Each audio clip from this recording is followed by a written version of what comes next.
ونصلي على رسوله الكريم أما بعد فأعوذ بالله من الشيطان الرجيم بسم الله الرحمن الرحيم إن الذين يكتمون ما أنزلنا من البينات والهدى من بعد ما بيناه للناس في الكتاب أولئك يلعنهم الله ويلعنهم اللاعنون إلا الذين تابوا وأصلحوا وبينوا فأولئك أتوب عليهم وأنا التواب الرحيم إن الذين كفروا وماتوا وهم كفار أولئك عليهم لعنة الله والملائكة والناس أجمعين خالدين فيها لا يخفف عنهم العذاب ولا هم ينظرون صدق الله مولانا العظيم مولاي صل وسلم دائما أبدا على حبيبك خير الخلق كلهم۔ آج درس نمبر 110 ہے اور سورۃ البقرہ کی آیت نمبر 159، 160، 161 اور 162۔ ان آیات میں حق بات چھپانے والوں کو سخت وعید سناتے ہوئے ارشاد فرمایا جا رہا ہے، ان الذین یکتمون ما انزلنا من البینات والہدی، بے شک وہ لوگ جو چھپاتے ہیں ان چیزوں کو جن کو ہم نے نازل کیا، جو واضح احکام ہیں اور ہدایت کی باتیں، من بعد ما بیناہ للناس فی الکتاب، بعد اس کے کہ ہم اس کو لوگوں کے لیے کتاب میں واضح کر چکے۔ اولئک یلعنہم اللہ ویلعنہم اللاعنون، اور یہ چھپانے والے وہ لوگ ہیں جن پر اللہ تعالی لعنت فرماتا ہے اور ان پر لعنت بھیجتے ہیں لعنت کرنے والے۔ الا الذین تابوا واصلحوا، سوائے ان لوگوں کے جنہوں نے توبہ کی اور اپنے عمل کی اصلاح کی، وبینوا، اور حق بات کو بیان کیا، فاولئک اتوب علیہم، سو یہ وہ لوگ ہیں جن کی توبہ میں قبول کروں گا، وَأَنَا التَّوَّابُ الرَّحِيمُ، اور میں بہت توبہ قبول کرنے والا رحم کرنے والا ہوں۔ ان الذین کفروا وماتوا وهم کفار، بے شک جن لوگوں نے کفر اختیار کیا اور وہ اس حال میں مر گئے کہ وہ کافر تھے، اولئک علیہم لعنۃ اللہ والملائکۃ والناس اجمعین، یہ وہ لوگ ہیں جن پر اللہ تعالیٰ کی طرف سے لعنت ہے اور فرشتوں کی اور تمام لوگوں کی، خالدین فیہا، اس میں ہمیشہ رہیں گے، لا یخفف عنہم العذاب، نہ ان سے عذاب ہلکا کیا جائے گا، ولا ہم ینظرون، اور نہ ان کو مہلت دی جائے گی۔ اس آیت کے شان نزول کے بارے میں 3 قول ہیں۔ حضرت عبداللہ ابن عباس رضی اللہ تعالی عنہما فرماتے ہیں کہ بعض صحابہ کرام رضی اللہ تعالی عنہم نے یہود کی علماء سے تورات کی بعض باتوں کے متعلق پوچھا، تو یہود کی علماء نے ان کو چھپایا اور ان کے بیان کرنے سے انکار کر دیا، اس پر یہ آیات نازل ہوئی۔ دوسرا فرماتے ہیں، تفسیر روح المعانی جلد 2 میں ہے، حضرت قتادہ فرماتے ہیں کہ یہ آیت ان یہودیوں اور عیسائیوں کے بارے میں نازل ہوئی جو حق بات کو چھپاتے تھے۔ اسباب نزول جلد اول میں علامہ واحدی رحمۃ اللہ علیہ فرماتے ہیں کہ یہ آیت اہل کتاب کے علماء کے بارے میں نازل ہوئی جنہوں نے رجم کی آیت اور جناب نبی کریم صلی اللہ علیہ وسلم کی ان صفات کو چھپایا تھا جنہیں وہ تورات میں پڑھتے آئے تھے۔ تو فرمایا، ان الذین یکتمون ما انزلنا من البینات والہدی، بینات سے مراد وہ نشانیاں ہیں جو بذات خود واضح ہوں یا معمولی توجہ سے سمجھ میں آ جائیں۔ یہاں پر اس سے جناب حضور اکرم صلی اللہ علیہ وسلم کی رسالت کے دلائل مراد ہیں، اور الہدی اس سے مراد وہ باتیں ہیں جو بذات خود سمجھ میں نہ آئیں بلکہ ان کے سمجھانے کے لیے کسی دوسرے کی ضرورت ہو۔ یہاں پر اس سے مراد شریعت کے احکام ہیں۔ تو یہاں پر اس آیت میں حق بات چھپانے پر وعید بیان فرمائی جا رہی ہے کہ جو شخص جانتے بوجھتے حق بات کو چھپاتا ہے۔ ان الذین میں تمام لوگ شامل ہیں جو اس آیت کے مصداق ہیں، چاہے اس کا تعلق گزشتہ امتوں کے افراد سے ہو یا ان لوگوں سے ہو جو نبی کریم صلی اللہ علیہ وسلم کے امتی ہیں۔ گزشتہ امتوں کے افراد جیسا کہ اہل کتاب تھے کہ وہ اپنی کتابوں کے ذریعے سے یہ جانتے تھے کہ حضور اکرم صلی اللہ علیہ وسلم کی رسالت برحق ہے، اور یہ بھی جانتے تھے کہ حضور اکرم صلی اللہ علیہ وسلم جن احکامات کی تبلیغ کرتے ہیں وہ بھی برحق ہیں، لیکن اس کے باوجود انہوں نے اپنی کتابوں کی ان آیات اور نشانیوں کو ہمیشہ چھپانے کی کوشش کی جو حضور اکرم صلی اللہ علیہ وسلم کی رسالت اور آپ صلی اللہ علیہ وسلم کی ختم نبوت پر دلالت کرتی تھی۔ جو حضور اکرم صلی اللہ علیہ وسلم کی امتی ہیں اور حق بات کو چھپائیں وہ بھی اس آیت کی وعید میں شامل ہیں۔ ان آیات کا نزول اگرچہ اہل کتاب کے بارے میں ہوا ہے لیکن ان کا حکم عام ہے، یعنی علم دین کا چھپانا ہر جاننے والے کے لیے گناہ ہے۔ تفسیر روح المعانی جلد 2۔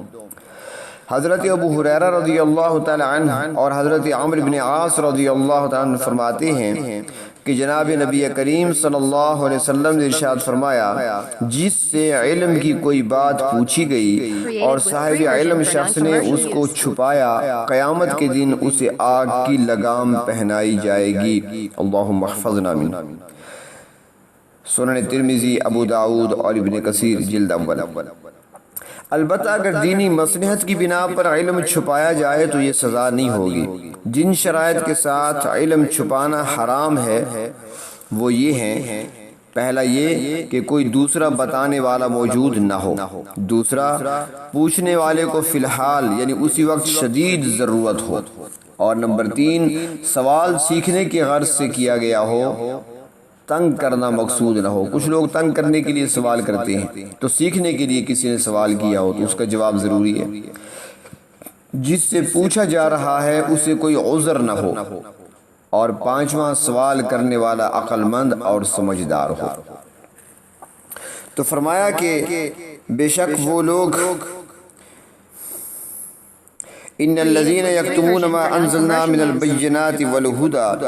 یعنی جو لوگ بھی اللہ تعالیٰ کی واضح باتوں اور ہدایت کو چھپاتے ہیں، من بعد ما بیناہ للناس فی الکتاب، بعد اس کے کہ ہم نے اسے کتاب میں وضاحت سے بیان کر دیا، اولئک یلعنہم اللہ ویلعنہم اللاعنون، یہی وہ لوگ ہیں جن پر اللہ تعالیٰ کی بھی لعنت ہے اور دیگر لعنت کرنے والوں کی بھی لعنت ہے۔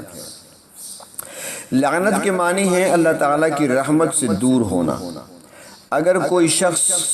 کسی کو لعنت بھیجتا ہے تو اس کا مطلب ہے کہ وہ اس شخص کو اللہ تعالیٰ کی رحمت سے دور ہونے کی بد دعا دے رہا ہے، اور اسلامی تعلیمات کے مطابق اسلام کے ماننے والے کسی پر لعنت نہیں بھیجتے۔ رسول اللہ صلی اللہ علیہ وسلم کا ارشاد مبارک ہے کہ مومن کے لیے مناسب نہیں کہ وہ کسی پر لعنت کرے، مشکات شریف۔ قرآن و حدیث میں جہاں جہاں لعنت کا تذکرہ ہے اس سے یہ باتیں معلوم ہوتی ہیں۔ پہلی بات یہ کہ لعنت 3 اسباب میں سے کسی سبب کے بائے جانے پر کی گئی، یعنی کفر پر، بدعت پر اور فسق پر۔ دوسرا یہ کہ لعنت عموماً کسی شخص کو متعین کر کے یعنی اس کا نام لے کر نہیں کی گئی بلکہ برائی کرنے والوں کے مجموعے کو ذکر کر کے کی گئی ہے، جیسے اللہ تعالیٰ کا ارشاد ہے، لعنت اللہ علی الکاذبین، جھوٹوں پر اللہ کی لعنت۔ تیسرا یہ کہ اگر کسی شخص یا قوم کی برائی اس کے ذات سے بڑھ کر عام انسانیت اور دیگر مخلوق کو متاثر کرنے لگے اور وہ شخص یا قوم اپنی برائی سے باز نہ آئے تو مخلوق کے خدا کو اس کے شر سے بچانے کے لیے نام لے کر بھی لعنت بھیجنے میں کوئی حرج نہیں۔ اور چوتھا یہ کہ اگر کسی شخص یا قوم کا برائی ہی کی حالت میں خاتمہ ہونا یقینی طور پر معلوم ہو تو ان پر لعنت بھیجنے میں مذائقہ نہیں، تاکہ زندہ لوگوں کے لیے باعث عبرت بنے۔ جس کا خلاصہ یہ نکلا کہ عام حالات میں ایک دوسرے کو لعنت بھیجنا باوقار قوم کا شعار نہیں ہے۔ دراصل لعنت کسی ناگوار بات یا واقعہ پر ناراضگی اور غصے کے اظہار کے لیے بھیجی جاتی ہے، اور غصہ ایک فطری چیز ہے، لیکن اکثر اوقات یہ بے جا واقع ہو جاتا ہے، لہٰذا یہ عین ممکن ہے کہ غصہ بے محل ہونے کی وجہ سے لعنت بھی بے مول ہو جائے اور اس کے نتائج خود لعنت بھیجنے والے کے حق میں مضر اور خطرناک بن جائیں۔ رسول اللہ صلی اللہ علیہ وسلم کا ارشاد مبارک ہے کہ جس پر لعنت بھیجی گئی ہے اگر وہ اس کا مصداق نہ بن سکے تو لعنت خود بھیجنے والے پر پڑ جاتی ہے، مشکات شریف۔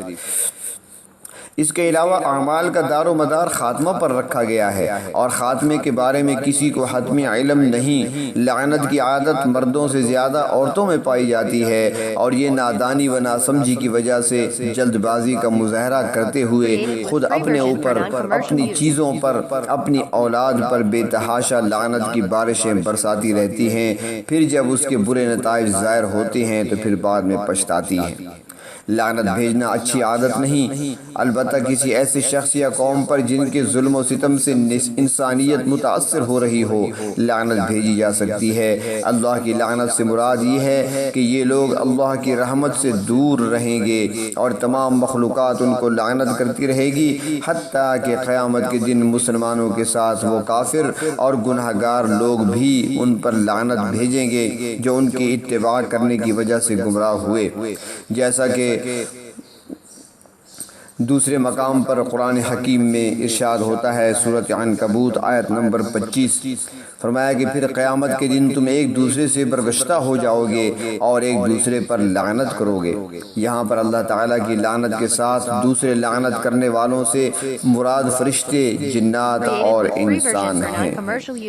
اللہ تعالیٰ اس لیے لعنت فرماتا ہے کہ یہ لوگ اللہ کا مقابلہ کرتے ہیں اور اللہ اس بات کو پسند کرتے ہیں کہ ہدایت پھیلائی جائے، لیکن یہ گمراہی پھیلا رہے ہیں۔ ایسے لوگوں کو اللہ تعالیٰ نے اپنی رحمت سے دور کر دیا ہے اور اچھے کاموں کی توفیق ان سے چھین لی گئی ہے۔ اسی طرح ملائکہ، انبیاء کی ارواح اور صلحاء کی لعنت اور بد دعا کا سبب اس وجہ سے بنتے ہیں کہ یہ ان کی کوششوں، اللہ کے پیغام و احکام کے نشر و اشاعت والی کوششوں کو ضائع کر رہے ہیں، جبکہ عام افراد حتیٰ کہ فاسق و فاجر لوگ اس وجہ سے لعنت دیتے ہیں کہ ان لوگوں نے ان کو حق معلوم نہ ہونے دیا، اور چونکہ حق کو چھپانے کی وجہ سے طرح طرح کی آسمانی بلائیں اور مصیبتیں نازل ہوتی ہیں جس سے تمام حیوانات، جمادات متاثر ہوتے ہیں، اس وجہ سے وہ بھی ان پر لعنت بھیجتے ہیں۔ تو فرمایا اولئک یلعنہم اللہ یلعنہم اللاعنون، اور آگے فرمایا الا الذین تابوا، مگر وہ لوگ جنہوں نے توبہ کر لی، وَأَصْلَحُوا، اور اپنے آپ کی اصلاح کر لی، یعنی خود کو سنوار لیا، سابقہ فرائض و حقوق ادا کیے اور آئندہ کے لیے مستعد ہونے کا عہد کیا، وَبَيَّنُوا، اور جس چیز کو چھپا رہے تھے اسے واضح طور پر بیان کر دیا، تو فرمایا فَأُولَئِكَ أَتُوبُ عَلَيْهِمْ، میں ایسے ہی لوگوں کی طرف رجوع کرتا ہوں، وَأَنَا التَّوَّابُ الرَّحِيمُ، اور میں رجوع کرنے والا مہربان ہوں۔ مطلب یہ کہ جب کوئی شخص سابقہ کوتاہیوں اور غلطیوں سے تائب ہو کر راہ راست پر آ جائے تو میں اس کی تمام سابقہ لغزشیں معاف کر دیتا ہوں۔ مجھ سے بڑھ کر معاف کرنے والا رحیم و کریم اور کوئی نہیں، حتیٰ کہ میں کفر و شرک جیسے اکبر الکبائر کو بھی معاف کر دیتا ہوں معافی مانگنے پر۔ تو یہاں پر حق بات چھپانے اور گمراہی پھیلانے والوں کی توبہ کی قبولیت کے لیے 3 شرطیں ذکر فرمائی ہیں۔ سب سے پہلی شرط یہ ہے کہ وہ گناہ اور جرم سے توبہ کر کے اسے چھوڑ دیں، تابو میں اس طرف اشارہ ہے۔ دوسری شرط یہ ہے کہ توبہ کرنے کے ساتھ ساتھ جو فساد کیا تھا اس کی اصلاح بھی کریں، جن لوگوں کو گمراہ کیا تھا ان کو اسلام کی طرف دعوت دیں اور بتائیں کہ ہم نے تمہیں حق سے روکا تھا اور غلط بیانی کی تھی۔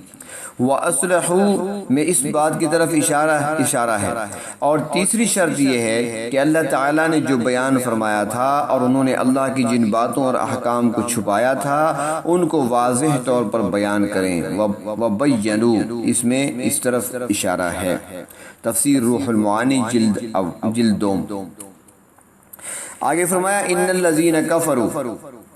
بے شک وہ لوگ جنہوں نے حق کو تسلیم ہی نہیں کیا بلکہ انہوں نے بجائے تسلیم کرنے کے انکار کر دیا، وماتوا اور پھر اسی حالت میں مر گئے وہم کفار جبکہ وہ کافر ہی رہے. تو فرمایا اولئک علیہم لعنۃ اللہ والملائکۃ والناس اجمعین. تو ایسے لوگوں پر اللہ رب العزت کی، اس کے فرشتوں اور تمام لوگوں کی لعنت ہوگی. اب دیکھیں کہ حق بات کو چھپانا یہ اتنا بڑا جرم ہے کہ اللہ رب العزت نے کافروں کا ذکر بعد میں کیا، دین کو چھپانے والے کا ذکر پہلے فرمایا. ان الذین یکتمون، وہ لوگ جو چھپاتے ہیں ان کا ذکر پہلے کیا، اور ان الذین کفروا ان کا ذکر بعد میں کیا. حالانکہ لفظ ان کے لیے بھی لعنت کا استعمال ہوا اور ان کے لیے بھی لعنت کا استعمال ہوا، لیکن حق چھپانے والوں کا ذکر پہلے اور کافروں کا ذکر بعد میں. اس سے اندازہ لگا سکتا ہے انسان کہ حق بات کو چھپانا کتنا بڑا جرم ہے اللہ کے ہاں. تو فرمایا کہ جن کی موت حالت کفر پر واقع ہوئی ان کے لیے ہمیشہ کا عذاب ہے، ہمیشہ کا ان کے لیے عذاب ہے. خالدین فیہا، اس لعنت میں وہ ہمیشہ گرفتار رہیں گے. لا یخفف عنہم العذاب، ان کے لیے عذاب میں تخفیف نہیں کی جائے گی، یعنی کمی کا امکان نہیں ہوگا عذاب میں. ولا ہم ینظرون، اور نہ ہی انہیں کوئی مہلت ملے گی. مقصد یہ کہ جو لوگ کفر کی حالت میں ہی مر جائیں گے وہ دائمی عذاب میں مبتلا ہوں گے، نہ تو ان کے عذاب میں کچھ کمی کی جائے گی اور نہ ہی اس عذاب کو کچھ دیر کے لیے مؤخر کر کے انہیں مہلت دی جائے گی. لعنت کا عذاب اس قدر سخت ہوگا. تو فرمایا کہ ایسے لوگوں پر اللہ تعالیٰ فرشتوں اور تمام لوگوں کی طرف سے لعنت ہوگی، جس کی وجہ یہ ہے کہ اللہ تعالیٰ نے زندگی میں ان کے لیے توبہ کا دروازہ کھلا رکھا تھا، لیکن انہوں نے اس موقع کو ضائع کر دیا اور کفر کرنے اور حق چھپانے میں لگے رہے یہاں تک کہ موت نے ان کو آ پکڑا. لہٰذا اب وہ ہمیشہ کے لیے عذاب میں رہیں گے، ان سے عذاب کم نہیں کیا جائے گا. اللہ تبارک و تعالیٰ اپنے عذابوں سے ہمیں بچائے رکھے اور اللہ رب العزت ہمیں صراط مستقیم پر چلائے اور صراط مستقیم پر ثابت قدمی نصیب فرمائے. وآخر دعوانا عن الحمد للہ رب العالمین.